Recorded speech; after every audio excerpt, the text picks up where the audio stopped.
Hello बच्चों, good afternoon. Marathi विषय में मैंने आप लोगों को कविता 11 लेख इसका स्वाध्याय समझाकर बताया था। आज हम देखेंगे पाठ क्रमांक 12 रोजनिशी। रोजनिशी मतलब होता है डेली डायरी। ठीक है, यहाँ पे देखो, रोजनिशी लिहिल्याने माणसाला जीवनाकडे बघण्याची नवीन दृष्टी मिळते। रात्री झोपण्यापूर्वी दिवसभरातील सर्व घडामोडींची नोंद आपण रोजनिशीमध्ये करत असतो।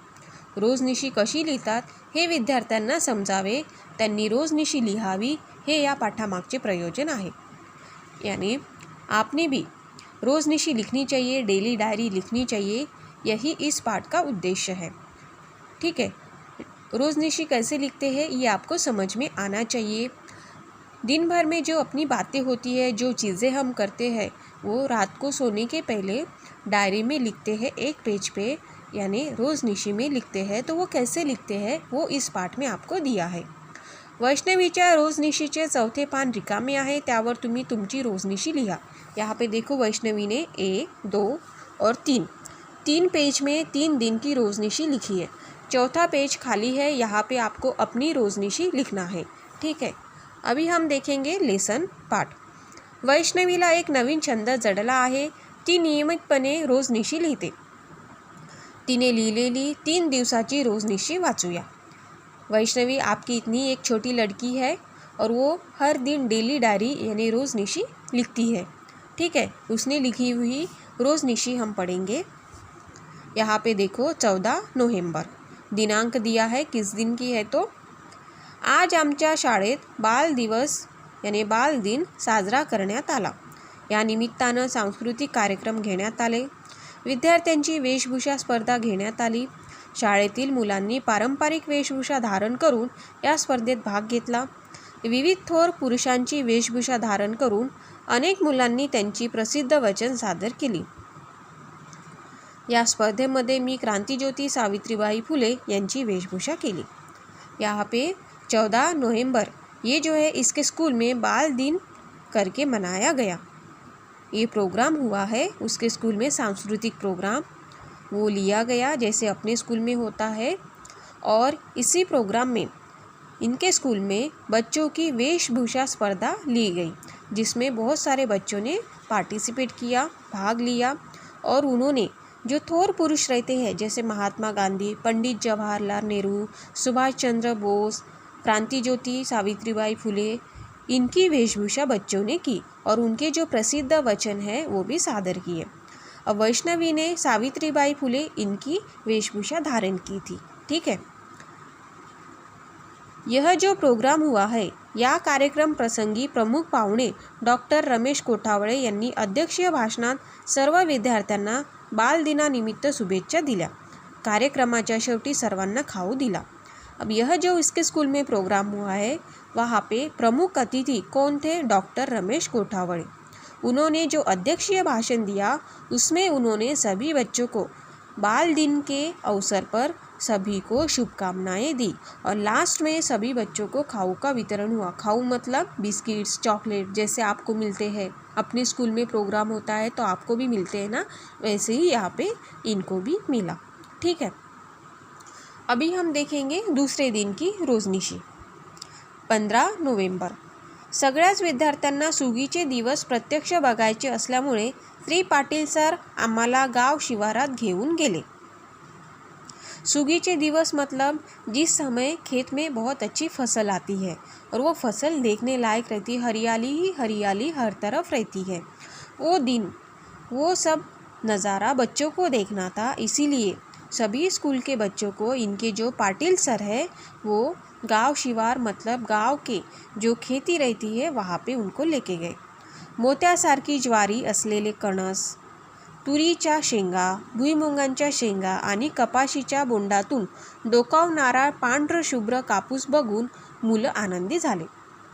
फिर जो फसल वहाँ पे थी जैसे ज्वारी, उसके दाने जो रहते हैं, कणस बोलते हैं उसको, कणस, वो, उसके बाद में तुरीच्या शेंगा, तूर के जो फली रहती है वो, भुईमुंग, मूंगफली जो रहती है वो, और कॉटन, कापूस, कपास जो हम बोलते हैं ना जिसको, वो भी निकला था वहाँ पे खेती में। वो सब देख के बच्चे बहुत खुश हो गए। पेरू, सीताफळ, आवळा, चिंच, बोर ही सर्व झाड फळांनी लदबदलेली होती। यानी सीताफल, आवड़ा, चिंच, बोर, पेरू ये जो बहुत सारे खेती में क्या हुए थे, लगे थे और जो पेड़ थे इससे पूरे भरे हुए थे।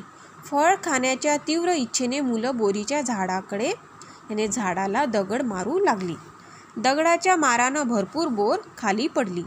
सगळ्यांनी पटपट बोर गोळा करून त्यावर यथेच्छ ताव मारला।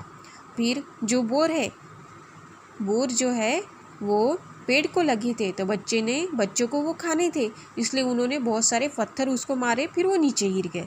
जैसे वो नीचे गिरे सभी बच्चे वो खाने के लिए उस पर टूट पड़े।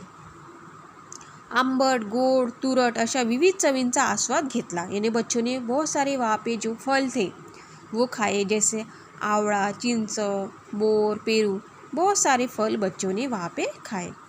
ठीक है। आम्ही शिवारातून घरी आलो तरी माझ्या जिभेवर त्या बोरांची चव रेंगाळत होती। फिर हम वैष्णवी बोल रही है कि हम घर पे भी आए, लेकिन फिर भी जो खेती में मैंने बोर खाए थे वो उसकी जो टेस्ट है वो मेरे मुंह में ही जैसे कि वैसी बसी हुई थी, ऐसा वो कह रही है। ठीक है, ये हो गई उसकी दूसरे दिन की रोज़निशी। अब हम देखेंगे उसके तीसरे दिन की रोज़निशी 16 नवंबर। 16 नवंबर, हिंदी में 16 नवंबर और मराठी में 16 नोव्हेंबर। ठीक है। आज माझा वाढदिवस होता। इस दिन क्या है, वैष्णवी का बर्थडे था। सकाळपासून घरातील अनेक नातेवाईकांनी मैत्रिणींनी फ़ोन करून वाढदिवसाच्या शुभेच्छा दिला। फिर वो लिख रही है यहाँ पे कि सुबह से, आज मेरा बर्थडे था, रात को लिख रही है वो रोज़निशी, तो आज मेरा बर्थडे था तो सुबह से बहुत सारे जो मेरे रिलेटिव है उन्होंने और मेरा जो फ्रेंड सर्कल है उन्होंने मुझे फ़ोन करके क्या दिए, बर्थडे विश किया। वाढदिवसाच्या निमित्तानं आम्ही आदिवासी समाज कल्याण विभागाच्या एका वसतिगृहात गेलो। फिर बर्थडे था इसीलिए ये कहाँ पे गई, एक आदिवासी समाज कल्याण विभागाच्या एका वसतिगृहात। कहाँ पे गई ये, वसतिगृह में। त्या वसतिगृहात आदिवासी दुर्गम भागातील मुलं मुली शिक्षणासाठी राहत होते। यानी जो हॉस्टल रहते हैं ना, वसतिगृह, जहाँ पे आदिवासी बच्चे रहते थे पढ़ाई के लिए। ठीक है। उनके गांव में जैसे स्कूल नहीं रहते हैं, जो बच्चे बहुत गरीब रहते हैं आदिवासी समाज के, तो वो बच्चे यहाँ पे थे पढ़ाई के लिए। उनके वसतिगृह में वैष्णवी गई थी। त्या सर्व मुलांना आम्ही माझ्या वाढदिवसाच्या निमित्तानं खाऊच वाटप केलं। तो वैष्णवी बोल रही है उसने क्या किया है कि उस दिन वो वसतिगृह में गई, हॉस्टल में गई उनके, और वहाँ पे क्या किया, सभी बच्चों को इन्होंने खाऊ वाटप किया, मतलब खाने की चीज़ें उसने वहाँ पे दी। आई वडिलांपासून दूर आलेल्या या मुलांना पाहून मला खूप गहिवरून आलं होतं। उसने उन बच्चों को देखा, उनके माँ बाप तो नहीं थे, वो माँ बाप से दूर रहकर यहाँ पे पढ़ाई करने के लिए वो बच्चे रहते थे। तो उसको जब ये समझ में आया तो उसको बहुत दुख हुआ कि ये अपने मम्मी पापा को छोड़ के यहाँ पे सिर्फ पढ़ाई के लिए ये बच्चे रहते हैं। आई बाबांनी मला समजवलं। फिर इसके मम्मी पापाने उसको समजाया। त्या सर्व मुलांकडे बघून मला शिकण्याची नवी उम्मीद मिळाली कि देखो तुम अपने मम्मी पापा के पास में रह के पढ़ाई करते हो, और ये बच्चे जो है वो अपनी मम्मी पापा से कितना दूर है और यहाँ पे रह के वो पढ़ाई करते हैं और पढ़ाई के लिए इतने दूर रहते हैं। और इसीलिए इन सभी बच्चों की तरफ देख के वैष्णवी को भी शिकण्याची नवी उम्मीद मिळाली, यानी पढ़ाई की और एक प्रेरणा उसको मिली। ठीक है। ऐसा उसने 3 दिन की डेली डायरी यहाँ पे 3 दिन में लिखा है, और चौथा दिन यहाँ पे चौथा पेज जो है वो खाली है। यहाँ पे आपको अपनी रोज़निशी लिखना है। ठीक है।